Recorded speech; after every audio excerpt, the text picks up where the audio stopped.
जब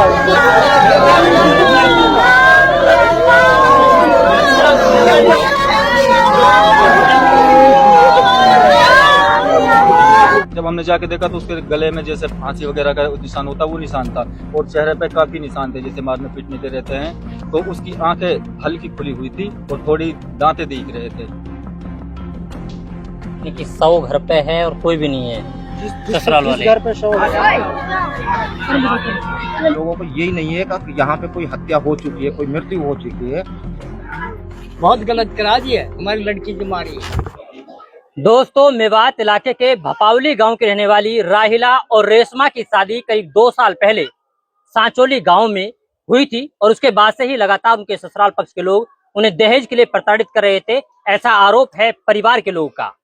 अब खबर जो सामने आई है वो ये है कि रेशमा नाम की जो महिला है उसकी हत्या कर दी गई है उसके पति और उसके सास ससुर ने मिलकर के अपने परिवार के सदस्यों के साथ में। रेशमा का 2 साल बाद में उनके मायके पहुंचा है, जिसे देखने के बाद पूरे गांव में मातम पसरा हुआ है। परिवार का रो रो कर बुरा हाल है। परिवार के लोग चाहते हैं कि इस पूरे मामले में निष्पक्ष तरीके से जांच होनी चाहिए और जिन लोगों ने रेशमा की हत्या की है उनको सजा मिलनी चाहिए। हमारे साथ रेशमा के चाचा हैं, भाई हैं, इनसे बात करेंगे और जानने की कोशिश करेंगे कि कैसे उसकी हत्या की गई है और अब ये लोग क्या कुछ चाहते हैं। सबसे पहले भाई से ही बात करते हैं। अच्छा ये बताए, क्या नाम है आपका? मेरा नाम सहूद है। सहूद। अच्छा सहूद, ये बताएं कि किस किस की शादी हुई थी और कब शादी हुई है? इनकी जी मैंने 24 जनवरी को 2023 में शादी करी जी। दोनों बहनों की शादी करी जी, बढ़िया अपने मुस्लिम रीति रिवाज के अनुसार करी। तकरीबन जी 1 महीना 2 महीने बाद में, जैसे शादी के बाद मेरे बच्चे जाते हैं तो 1 महीने बाद में लेके मैंने भेज दे, ले जाओ ठीक है। उसके बाद में तकरीबन 1 माह वहाँ पे रही लड़की, फिर वापसी घर आ गई। फिर मेरे पापा एक्सपायर हो गए थे। उसके बाद में इन्होंने जिद की भाई हम घर से लड़कियों को लेके जाएंगे, नहीं छोड़ेंगे। तो मैंने गांव में इनकी कोई बात ना, भेज दे भाई अपने घर से पार पड़ेगी। तो मैंने लड़कियों को भेज दिया। पिता के एक्सपायर होने के 10 दिन बाद ही तकरीबन दोनों बहनों को भेज दिया। तो वहां से तकरीबन लड़कियों को 10 एक दिन हुआ, मेरे पास रात के करीब 2 या 1 बजे मेरे बहन का फोन आया। तो मैंने अटेंड किया, 2-3 बार के बाद अटेंड किया। मैंने क्या बात है, रात को कॉल आ रही है? तो उन्होंने कहा भाई तू अभी आ जा और ये हमको मार रहे हैं, ऐसा ऐसा बोल रहे हैं, ये दे वो दे, तुमने सामान नहीं दिया दहेज के लिए।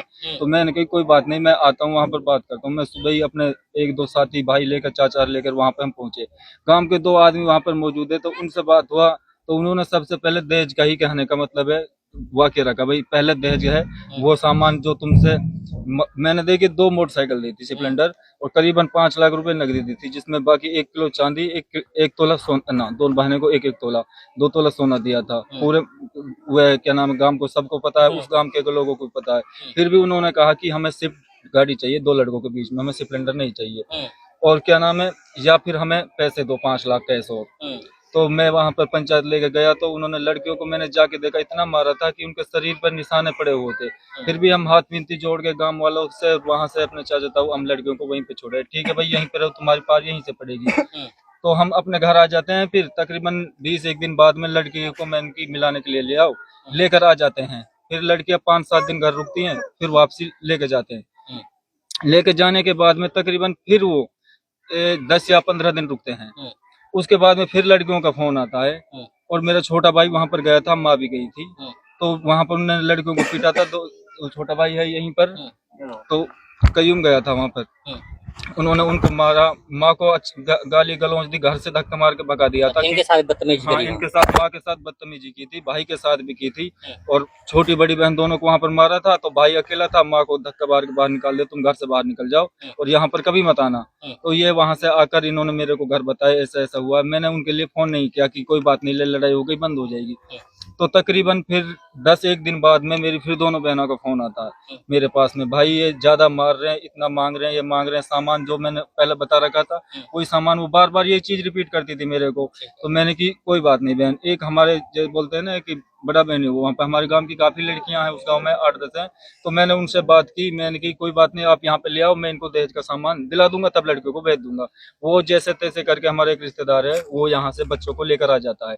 आ जाने के बाद हम उनसे बात करते हैं तो भाई हमने कहा अभी तो हमारे पास में दहेज नहीं है। चाचा ताऊ गांव के 2 बंदे इकट्ठे हुए तो मेरा हमारे पास जब होगा तब हम भेज देंगे।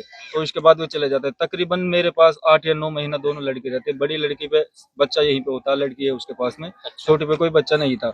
उसके बाद में 2-3 बार उन्होंने पंचायतें की, मैंने कोई बात नहीं, मैंने कभी मैं भेज दूंगा, जैसे भी बात आती। तो लास्ट में आकर अभी उसके बीच में 2 बार पंचायत में भेज चुका था, जो कि उसके गांव के भी थे, 2-4 मेरे गांव के भी थे। अभी ये 7 महीने गया था ना, ये इस आने वाली 15 को 2 महीने हो जाते हैं इनको वहां पर। तो इनसे वहां पर मेरी कभी कभार बात हो जाती थी, तो अपनी भाभी को बताती थी, वे मेरे को कुछ बताती नहीं थी। तो ये गई तो अब मैंने उनको बोला था कि लेकर आ जाओ, नहीं लेकर आए। तो उसके बाद में कल मेरे पास में, मैं अपना किसान का काम है, धान के खेत में था मेरे चाचा, तो वहां पे मेरे 3 या 3:15 3:30 के समथिंग में मेरे पास फोन आता हमारे बड़े वाले रिश्तेदार का। तो उन्होंने कहा कि जो तुम्हारी छोटी बहन है रेशमा, उसका इंतकाल हो गया है। मैंने भाई क्या हो गया, क्या बात हो गई, ऐसे कुछ जैसे जानने के लिए बताया। उन्होंने कहा मुझे नहीं पता, मेरे पास 2 बच्चे गांव का आए थे, उन्होंने भी मेरे को इतना आगे बताया कि तुम्हारी सालिया का इंतकाल हो गया। वो वहां पर जाते हैं, तो मैं गांव के 2 आदमी इकट्ठे यहाँ पे किए थे। मैंने भाई जी ऐसे ऐसे होगा, वहां पे चलना है। तो गांव के सदस्यों ने वहां से जैसे मुखिया को किसी को फोन किया, तो उन्होंने जैसे गांव में होता, भाई मान लीजिए अभी हमारे गांव में ये कांड हुआ तो हमारे गांव को पूरों का दुख है, लेकिन वहां से हमने जिसको भी फोन किया उन्होंने कहा हमें नहीं पता, हम तो अपने फलाने काम में लगे हुए हैं या काम में लगे हुए, हमें नहीं पता। कोई बताने को राजी ही नहीं था। फिर हमारे जो लड़कियां हैं वहां पर, वो रिश्तेदार है, वो पहुंचे, उन्होंने कहा कि भाई मृत्यु तो उसकी हो चुकी है। तो वहां पर हमने उनसे बोला कि भाई जब तक हम न आए, जब तक मृत्यु को उठाना नहीं है, मतलब जिस भी वो हाल में हमको दिखाना है तब उठाना है। तो उन्होंने जी हमारे पास ऐसी कोई वजह न रखी उन्होंने, तब तक हम जाते हैं यहाँ से। देखिए जब मेरे पास 3:15 3:30 के समथिंग में कॉल आता है, तो तकरीबन 1.25 घंटा तो गांव के 2 बंदों को इकट्ठे करने में लगता। मेरे गांव के पूरे मौजूदा गांव के लड़के बैरवानिया सब वहां पर हम गए थे। तो हम रास्ते में पहुंचते हैं, नूह पार करते हैं, मेरे पास फोन आता है वहां से कि तुम्हारी बहन को लेकर सोना पुलिस चली गई है, वहां पर नहीं है। तो मैंने अपना छोटा भाई और 2-3 गाड़ी वहां पे भेजी, मैं तुम घर पे जाओ। ये वहां पर घर पे जाते हैं, जो गाँव के अड़ोसी पड़ोसिया थे उन्होंने उनसे बोला कि यहाँ पर कुछ नहीं है, तुम क्यों आए हो, कौन हो, नहीं जानते हम तुमको। इन्होंने बताया कि हम बपावली गांव से आए हैं, ऐसे ऐसा है, मतलब इनको नहीं जाने दिया। तो इन्होंने मेरे को कॉल किया, भाई वो हमें नहीं जाने दे रहे, मैं नहीं जाने दे रहे, कोई नहीं, मैं सोने पहुंचता हूँ थाने में और तुम वहां पर आ जाना। फिर ये छोटा भाई है मेरा, ये वहां पर जाता। मैंने इसको बोला बड़ी वाली जो लाली है भाई उसको लेकर, हमें तो कुछ पता ही नहीं है क्या हुआ है। मैं उस लड़की से बात करता हूँ, मैं वहां पर जाकर देखता हूँ तो मेरी 2 बहनें थी, उन्होंने डेड बॉडी को अपने साथ मतलब वहां पे ले हुआ था गाड़ी में, उन्हें अंदर भी नहीं शिफ्ट कराया था। और उस गांव का बंदा कोई नहीं था। अच्छा। भाई जैसे भी गांव का बंदा हमदर्दी में या दर्द दुख होता सबको जाना चाहिए, लेकिन वहां पर कोई नहीं था। तो मैं वहां पर जाता हूँ, वहां पर एक एसआई हैं जिनका नाम, कोई बात नहीं, पुलिस वाले थे। हाँ पुलिस वाले थे जो उनको लेकर आए थे, बहरहाल सतपाल नाम था उनका। हाँ एसआई 1 से ठार थे। तो उनसे मेरा बात हुआ, मैंने कहा सर आपको ये बॉडी कैसे कैसे मिली, क्या बात हुआ। उन्होंने कहा आप कौन, मैंने की मैं इनका बड़ा भाई हूँ। तो उन्होंने मेरे को बताया कि जब हम गए थे हमारे पास कॉल आई थी गुड़गांव से, भाई सांचोली गांव में एक मर्डर हो, तो क्या नाम है, मृत्यु हो गई है लड़की की, और वहां पर आप जाइए। वहां के एसएचओ सदर थाना के सोना से और एक ये क्या नाम सतपाल और 2 बंदे और थे, उनके नाम मेरे आधा भी जहन पर नहीं आ रहे हैं। तो मैंने उनसे बात की, उन्होंने कहा कि जब हम वहां पर गए हुए थे हमको दरवाजा जो है वो खुला हुआ था और लड़की हमको बेड है उस पर लेटी हुई मिली थी। मैंने की उसमें जब हमने जाके देखा तो उसके गले में जैसे फांसी वगैरह का निशान होता वो निशान था, और चेहरे पे काफी निशान थे जैसे मारने पीटने के रहते हैं। तो उसकी आंखें हल्की खुली हुई थी और थोड़ी दांतें दिख रहे थे, दांत दिख रहे हाँ दांत दिख रहे थे, जैसे जीभ वगैरह बाहर निकल जाती है ऐसा उसका कुछ नहीं था, बिल्कुल नॉर्मल। शरीर पे थोड़े बहुत अंदर घाव होंगे वो देख नहीं सकते थे, लेकिन चेहरे पे मैंने देखे जगह जगह है। मेरे पास वीडियो भी है, मैं वो आपको दिखा दूंगा।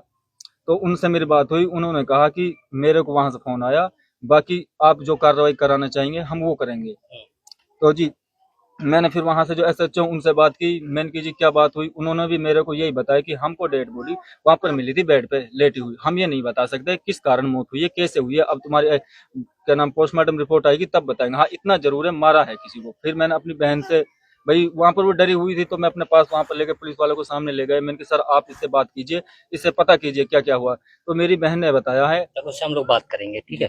अच्छा अब आप मुझे ये बताओ कि आप ये कह रहे हैं कि उसकी हत्या कर दी, मार दिया उसको, ठीक है। बिल्कुल। तो ससुराल वालों से कोई बात हुई क्या? नहीं ससुर वालों से किसी से बात ना हुई, न उस गांव के किसी बंदे से कोई बात हुई इसके बारे में, जैसे भी कोई बात होती कोई मेरी किसी से कोई बात नहीं। कोई बात। अब आप क्या चाहते हैं? मैं जी ये चाहता हूँ कि मेरी बहन को जिन लोगों ने मारा, उन घर के 5-6 बंदे हैं, मतलब एक तो मेरा वो जिसके घर से लड़की थी जो एक्सपायर हो गई मेरी बहन, ठीक, क्या उसका नाम उसका? मुस्तकीम है।